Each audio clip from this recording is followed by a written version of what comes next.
Hello everyone, irrigation and water resources engineering में आप सभी का स्वागत है। मेरा नाम है शिवम पांडे और आज हम लोग प्रोबेबल मैक्सिमम प्रेसिपिटेशन और इवापोरेशन के बारे में बात करेंगे। चलिए हम स्टार्ट करते हैं। लास्ट क्लास में हमने डिस्कस किया था प्रोबेबल मैक्सिमम प्रेसिपिटेशन होता क्या है ना। हमने दो इसकी जो डेफिनेशन है मेन उसके बारे में हमने समझा था। क्या पढ़ा था हमने? PMP is the maximum possible rainfall that has virtually no risk of being exceeded.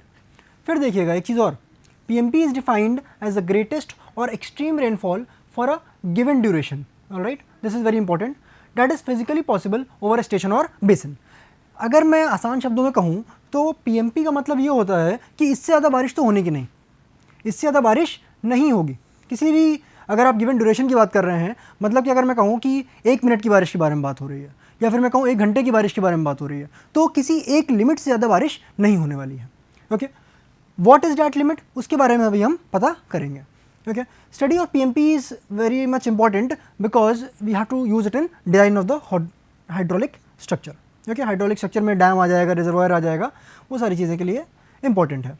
अगर हम PMP की बात करते हैं तो it is given by P bar, that is the average rainfall, okay, plus K into sigma, जहाँ पे K आपका frequency factor है and sigma is the standard deviation. Okay, that is the standard deviation. अच्छा, आगे हम देखते हैं ज़रा कि PMP आप डिफ़ाइन करेंगे तो करेंगे कैसे, है ना। क्या बताएंगे PMP है क्या, कितना वैल्यू है उसका। तो यहाँ पे समझिएगा वर्ल्ड्स ग्रेटेस्ट ऑब्जर्व्ड रेनफॉल के बारे में यहाँ पे हम बात करने वाले हैं। मतलब कि जो अभी तक पूरी दुनिया में मैक्सिमम रेनफॉल देखी गई है, किसके लिए, किसी पर्टिकुलर ड्यूरेशन के लिए, या फिर 1 घंटे के लिए या फिर 1 मिनट के लिए, इस तरीके से, है ना। किसी एक पर्टिकुलर ड्यूरेशन के लिए जो भी मैक्सिमम रेनफॉल देखी गई है उसके बारे में कुछ बातें कर रहे हैं। पॉल हास साहब ने सजेस्ट किया that if rainfall is plotted against duration in a log log scale, यानी कि अगर मैं कर्व की बात करूं तो इस पे यहाँ पे rainfall that is P, okay, and यहाँ पे ड्यूरेशन, ओके, यहाँ पे टाइम की बात कर रहे हैं। Then the world's greatest recorded rainfall lie on और just under a straight line whose equation is PM is equal to 42.16 into D की पावर में 0.475, where PM is the extreme rainfall depth, है ना। ये आपकी मैक्सिमम रेनफॉल डेप्थ है। अगर मैं यहाँ पे बात करूँ तो ये कहना चाह रहा है कि अगर हम इसको लॉग लॉग में प्लॉट करते हैं इस ग्राफ को, ओके, इधर भी लॉग पे इधर पे भी लॉग पे, तो क्या होगा कि जितनी भी रेनफॉल की वैल्यूज आएंगी, ओके, सब एक स्ट्रेट लाइन के नीचे आएंगी या फिर इस स्ट्रेट लाइन पे होंगी, पर कोई भी डेटा यहाँ पे नहीं होगा, इतने पोर्शन में ऊपर की साइड कोई भी नहीं होगा। ओके, अब हम इस इक्वेशन की अगर हम लाइन के बारे में बात करें, है ना, इक्वेशन ऑफ दिस लाइन, तो that is given by this formula 42.16 into D की पावर है 0.475। अच्छा, अब यहाँ पे एक चीज़ और समझिएगा, अगर मैं बात करता हूँ कि ड्यूरेशन कितना, है ना, ड्यूरेशन कितना, तो अगर मैं कहता हूँ कि ड्यूरेशन आप ले लीजिए पहली बार में 1 मिनट, ओके, 1 मिनट, तो अगर आप इसको सॉल्व करेंगे तो PM will be equal to what, it will be equal to 42.16 into what, duration is given in hours, okay, so 1/60 की पावर में 0.475, so this value comes out to be around 6 centimeters, okay, इसको हम क्या बोल देंगे, 60 mm, alright। तो एक तो ये डाटा आ गया। अगर मैं एक काम करूँ और कि D की वैल्यू अगर मैं रख देता हूँ लेट से 20 मिनट्स, तो आप इसके भी कैलकुलेट करेंगे, यहाँ टाइम की जगह क्या रख देंगे 20/60, okay, and then if you will solve it then the value comes out to be 25 centimeter और 250 mm, ओके।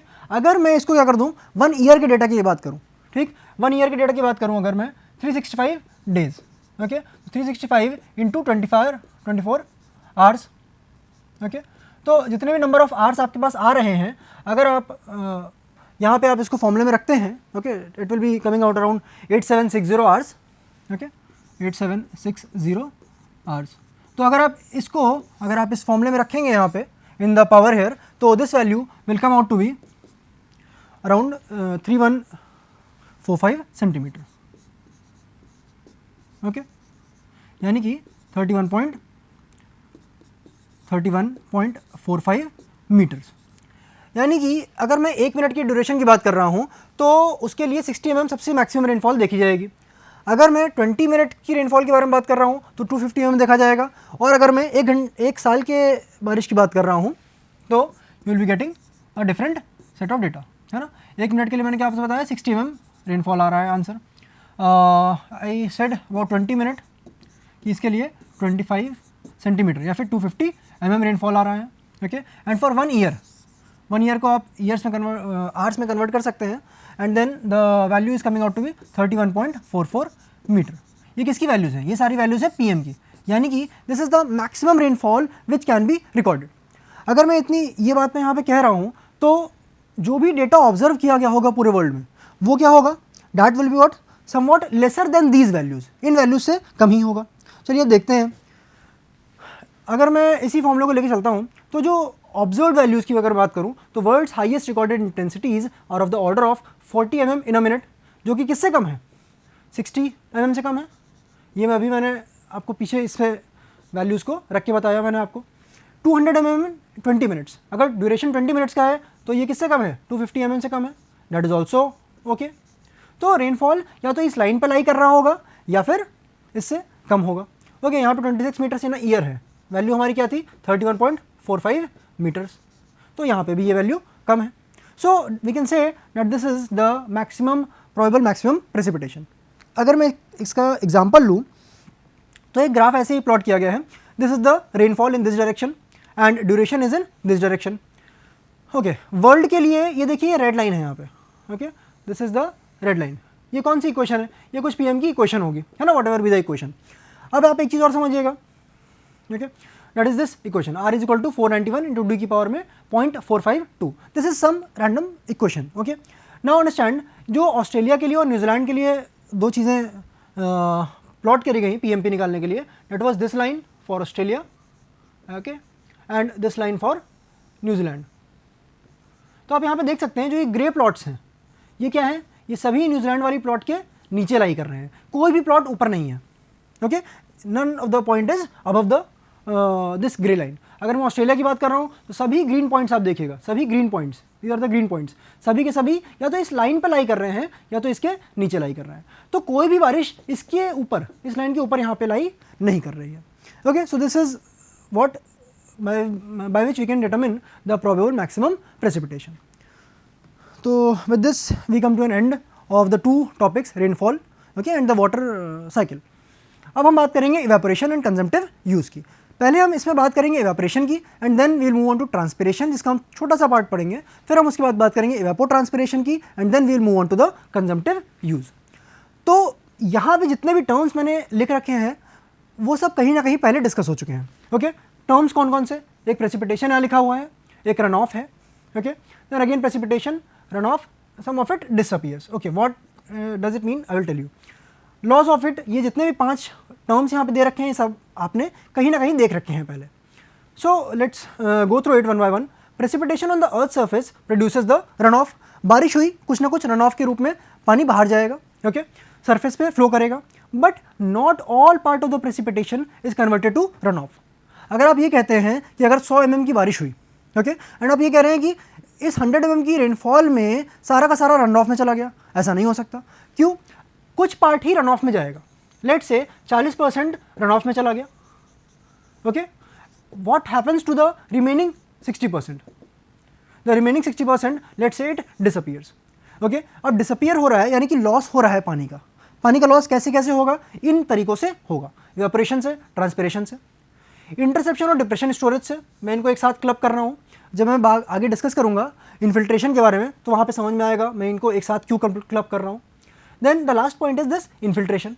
ओके, तो ये इस तरीके के लॉसेस भी देखने को मिलते हैं, सब कुछ रन ऑफ में नहीं जाएगा। Okay, so these are a few points related to when you talk about the losses which occur in the water cycle.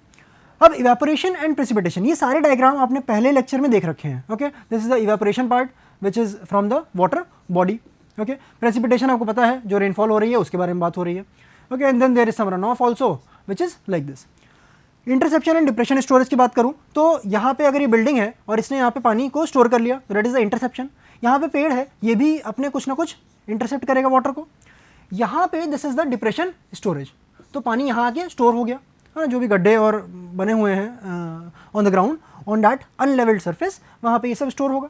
तो this is a type of loss which is not contributing to run off. ठीक, ये run off का part नहीं है। Okay, let's now move on. एक चीज़ और देखते हैं, हमने और डिस्कस किया ट्रांसपिरेशन और रन ऑफ।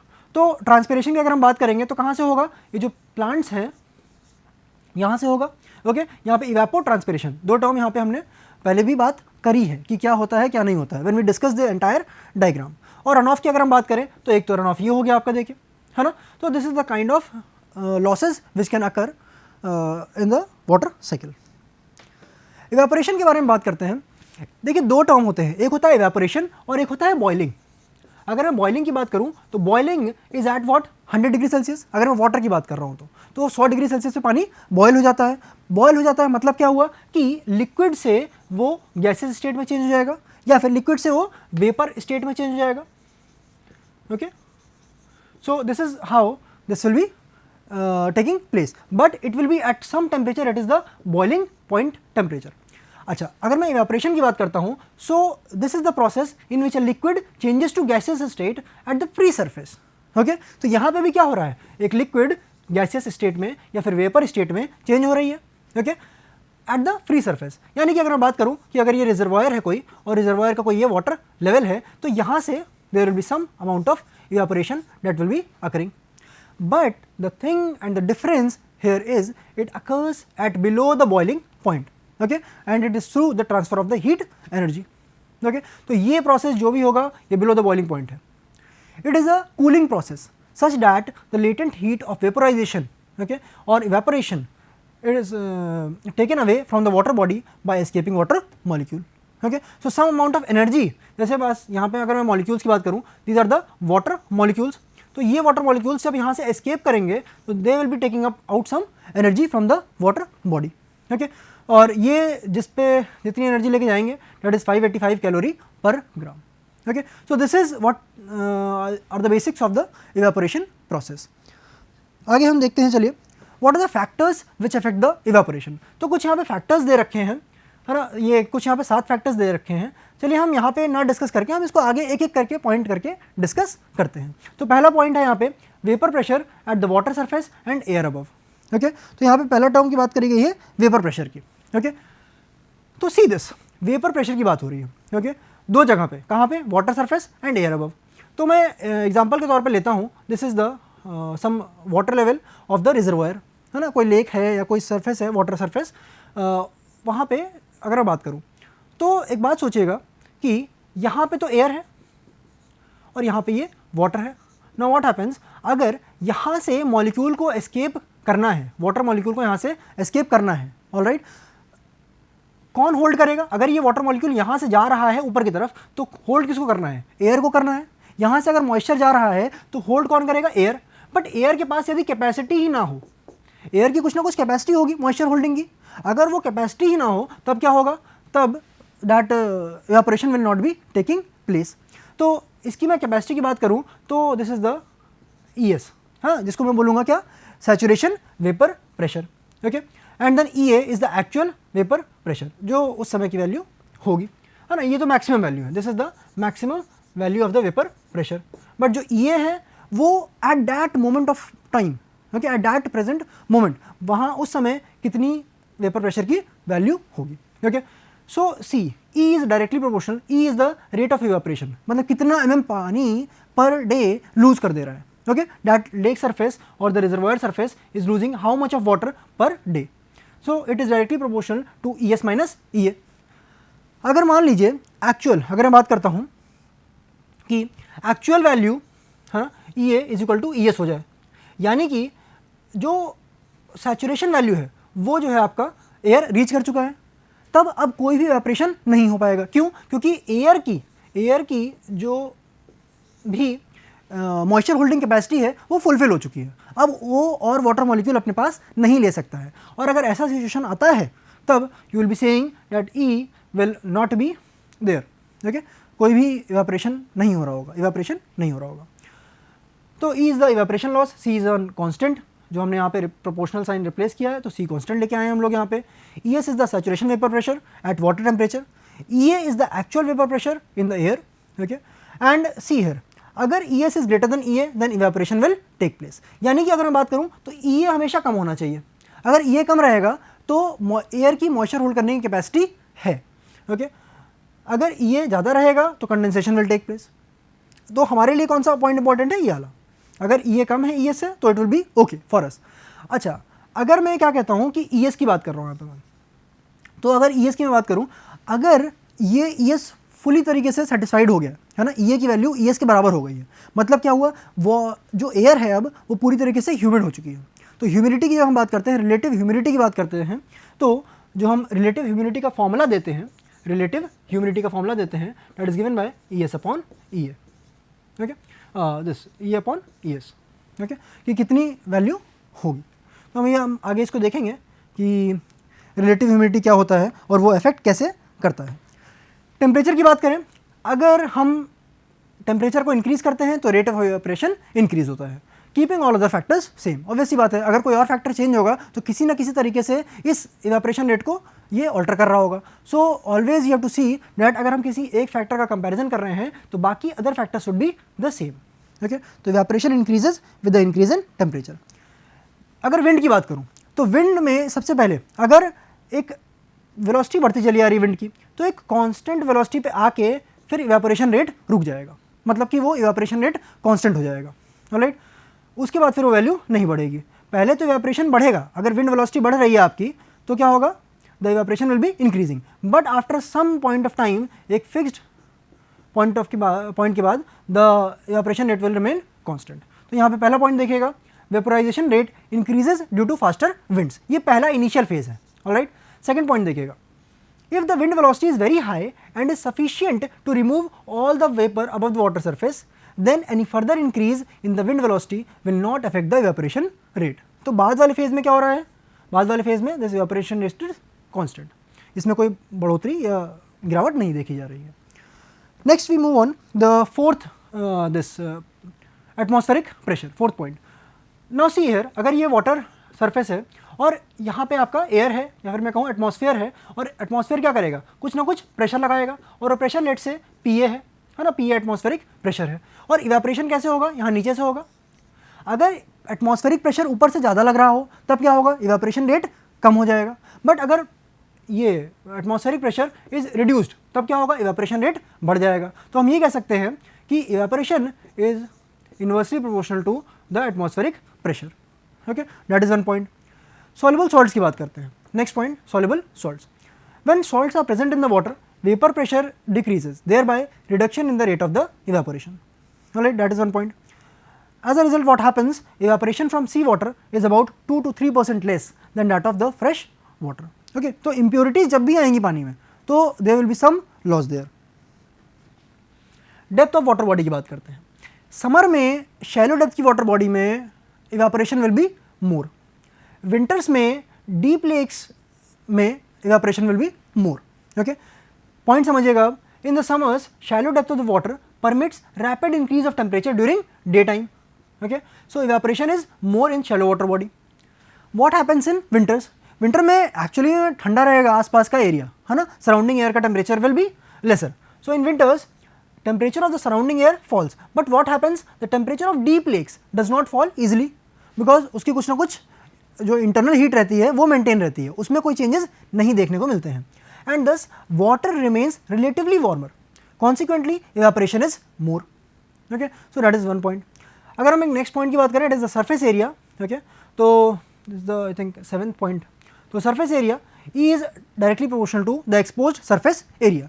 अगर मैं बात करूँ एक डैम की, अगर मैं बात करता हूँ, okay, this is the portion air and this is the reservoir.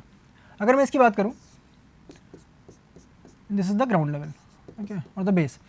तो अगर मैं इसका एक्सपोज्ड एरिया बढ़ा दूँ, है ना, इसको अगर आप 3D में देखिए और इस तरीके से कुछ हो, है ना, तो दिस अगर मैं इसका एरिया बढ़ा देता हूँ और, तो क्या होगा, एक्सपोज एरिया बढ़ जाएगा, एक्सपोज एरिया बढ़ जाएगा तो फिर क्या होगा, then the evaporation rate will be increased. But मैं क्या करूँ, वॉल्यूम बढ़ाने के लिए, पानी का वॉल्यूम ज़्यादा रहे उसके लिए मैं क्या कर सकता हूँ कि एक्सपोज एरिया कम कर दूँ, but I can do one thing, I can raise this height of the dam, मैं इस डैम की हाइट रेज कर दूँ।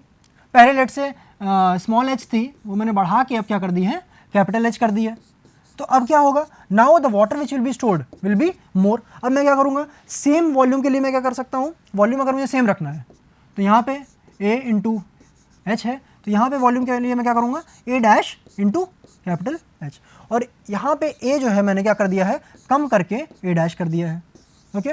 और मैंने एच को क्या किया है, एच को मैंने बढ़ा के एच कर दिया है, कैपिटल एच, ओके। तो वॉल्यूम अभी भी सेम है दोनों में ही। तो मैंने क्या किया, डेप्थ बढ़ा दी, पानी का डेप्थ मैंने बढ़ा दिया, but what I do, I reduce the expose surface area. और जैसे ही मैंने एक्सपोज सरफेस एरिया कम किया, तुरंत ही क्या हो जाएगा, the evaporation rate will be lesser, okay. तो E is directly proportional to the expose surface area. अगर ह्यूमिडिटी ज़्यादा होगी तो इवेपोरेशन कम होगा। ह्यूमिडिटी ज़्यादा मतलब क्या हुआ, ह्यूमिडिटी ज़्यादा मतलब कि जो एयर है यहाँ पे, this is the water level, जो एयर है यहाँ पे, इसकी जो है if I talk about the moisture holding capacity, तो दैट विल बी लेसर अगर एयर ह्यूमिड है तो, ओके। तो इसने सब अभी तक सब कुछ होल्ड कर रखा है, जितना मॉइस्चर इसको होल्ड करना था अपनी कैपेसिटी तक, वो उसने यहाँ पे होल्ड कर लिया है। तो ह्यूमिडिटी ज़्यादा है यहाँ पे एयर में, तो what will be happening, evaporation will be lesser, okay. Humidity is measured by psychrometer और hygrometer, okay. So moving on, how do we measure this evaporation. अभी तक हमने बात करी what are the factors which affect evaporation, now we will be talking about how do you measure the evaporation.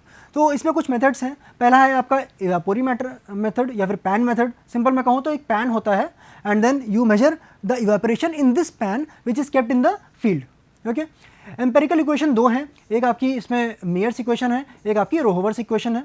And then analytical method में हम दो methods की बात करेंगे, एक होगा आपका वाटर बजट इक्वेशन और एक आपका होगा एनर्जी बजट इक्वेशन, ओके। तो these are the few things that we will be talking about. तो पहला हम बात करते हैं पैन मेथड की।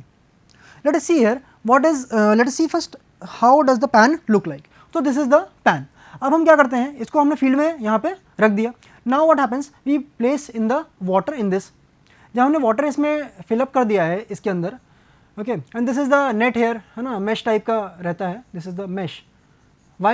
So that outside particles does not get into this water, है ना, क्योंकि if they get into this water then what will happen, इसका जो है इम्प्योरिटीज़ बढ़ जाएंगी। और हमने देखा था कि इम्प्योरिटीज़ का भी कुछ ना कुछ प्रभाव पड़ता है किस पे, रेट ऑफ इवेपोरेशन पे, okay. So we talk about this evaporation pan. हम देखेंगे कि इससे एक लेट से एक दिन के अंदर या 2 दिन के अंदर या एक हफ्ते के अंदर कितना इवेपोरेशन हुआ है, and that we will be saying as the this pan evaporation, है ना।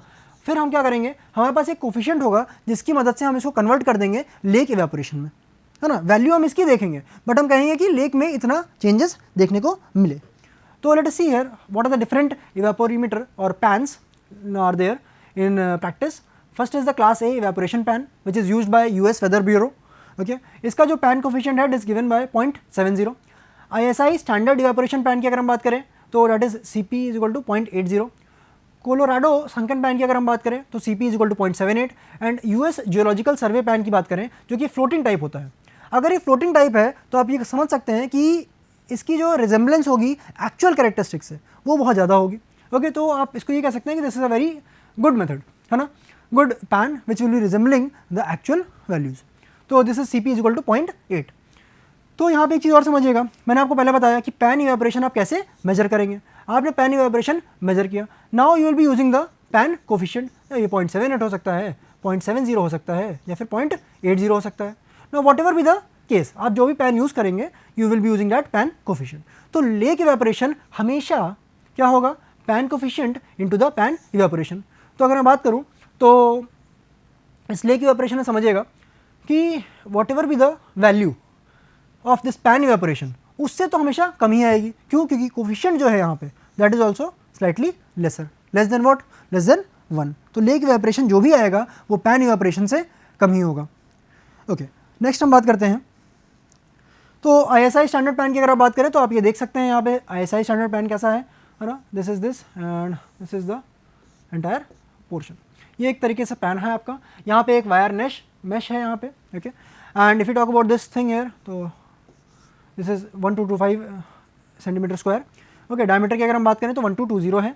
डेप्थ की बात करें तो 255 है, okay. This is the depth here, okay. So these are the different things. अगर हम डायमीटर की बात करें तो दिस इज द डायमीटर। किस चीज़ का बना होता है, ये कॉपर शीट का बना होता है। This is the Indian standard pan that we are talking about. Next अगर हम बात करें तो कुछ चीज़ें और हैं। ISI स्टैंडर्ड पैन की अगर हम बात करते हैं, see here it is made up of copper sheet tinned inside and painted white outside. ये कुछ एडिशनल इन्फॉर्मेशन है आपके लिए, कहीं ना कहीं आपके काम आ जाएगी। Evaporation from it is 14% less than the class A pan. Class A pan क्या है, यहाँ पे देखिएगा, it is made up of unpainted galvanised iron sheet, okay, and when there is a problem of corrosion then the monel metal is used which is the alloy of nickel and copper. It is used by US weather bureau. तो ये हमारे पास pan की बात हो गई। Next अगर हम बात करें, दो इक्वेशंस हैं एम्पेरिकल इक्वेशंस, एक है मेयर फॉर्मूला, एक है रोवर्स फॉर्मूला। तो let us see here, Meyer formula की बात करेंगे तो E is equal to KM into ES minus EA into 1 plus V9/60। अगर मैं देखिए, अगर मैं ES और EA की बात करूं तो आपको पता है ये चीज़ क्या है। क्या है ये चीज़? Saturation vapour pressure at the water surface temperature, okay, and then EA is the actual vapour pressure at the water surface temperature. तो इन दोनों के डिफरेंस के ऊपर डिपेंड करता है क्या? इवेपोरेशन। ये हमको पहले ही पता था, okay. KM is one constant, इस KM की वैल्यू क्या है? 0.36 है for large deep water and 0.50 for small shallow waters. तो ये KM की वैल्यू आपको ध्यान रखनी होगी। यहाँ पे एक एडिशनल टर्म है, that is this V9। V9 क्या है? V9 is the mean wind velocity. Wind की वेलोसिटी कहाँ पे? At 9 metres height, 9 metres height from the bottom, from the ground. Ground से 9 मीटर की हाइट पे कितनी विंड वेलोसिटी है, because wind was also affecting the evaporation rate. तो ये आपका मेयर फॉर्मूला है। अच्छा, अगर मैं बात करूँ एक और चीज़ की, तो V is equal to C into H की पावर 1/7। तो this is the 7th power law that is being followed for calculating the velocity. अगर मैं बात करूँ तो मैं क्या कह सकता हूँ? V is directly proportional to H की पावर में 1/7। तो मैं अगर इसकी बात करूँ तो I can write it as V1/V2 is equal to H1/H2 की पावर में 1/7। So this is the 7th power law that you can use in the numericals. अगर मैं रोवर फार्मूला की बात करता हूँ तो this formula is given as E is equal to 0.771 into 1.465 minus 0.000732 PA। यहाँ पे एक एडिशनल टर्म है, this is the atmospheric pressure, okay, into 0.44 plus 0.0733 into V, that is V.6, यानी कि this is the wind velocity at what? At 0.6 metre height from the ground into ES minus EA। ये तो आपको पहले से ही पता है, ओके। तो आपको E यहाँ पे पहले से पता था, ES माइनस EA आपको पहले से पता था। V 0.6 है, वो at a height of 0.6 metre of the ground है। हमने जब मेयर फॉर्मूला की बात करी थी, वहाँ पे क्या कर रहे थे? वहाँ पे V9 यूज़ किया गया था, okay, at a height of 9 metres above the ground, okay. और यहाँ पे एक चीज़ और है, यहाँ पे एटमॉस्फेरिक प्रेशर को यहाँ पे कंसिडरेशन में लिया गया है, okay. So in the lower part of the atmosphere up to a height of 5 meter above the ground level, wind velocity VH is assumed to follow the 1/7th power law, okay। तो मैंने आपको ये चीज़ पहले ही discuss करके बता दी है। Next we will be looking on to the two methods, that is the water budget method and the energy budget method. Water budget method हमने पहले ही देख रखा है, कहाँ पे देख रखा है? हाइड्रोलॉजिकल इक्वेशन में, ओके। तो वाटर बजट इक्वेशन वही है, क्या? कितना पानी इनकमिंग है, इनकमिंग, ओके, और कितना पानी आउटगोइंग है। अगर इनकमिंग ज़्यादा होगा आउटगोइंग से, then what will be happening? There will be a storage increase, है ना, स्टोरेज बढ़ जाएगा। अगर मान लीजिए आउटगोइंग ज़्यादा हो जाए इनकमिंग से, तो स्टोरेज क्या होगा? कम हो जाएगा, ओके। तो हमने ये बात तो पहले ही पढ़ रखी थी। अगर मान लीजिए अब एक और लॉस होना शुरू कर दे, कौन सा लॉस? Evaporation loss, okay. और अगर हम उसको इस इक्वेशन में, इस आउटगोइंग टर्म में काउंट कर लें, then what will be happening? अगर हम इसको आउटगोइंग टर्म में काउंट कर लेते हैं तो हम इसी इक्वेशन से whatever is incoming, whatever is outgoing, that we can easily calculate the evaporation loss, okay. Simple mathematical equation बनेगी, आपको प्लस माइनस करना है और you will be getting the evaporation loss. Next is the energy budget method, जिसको हम next class में करेंगे, okay. Thank you for today, we will be doing this energy budget method in the next class.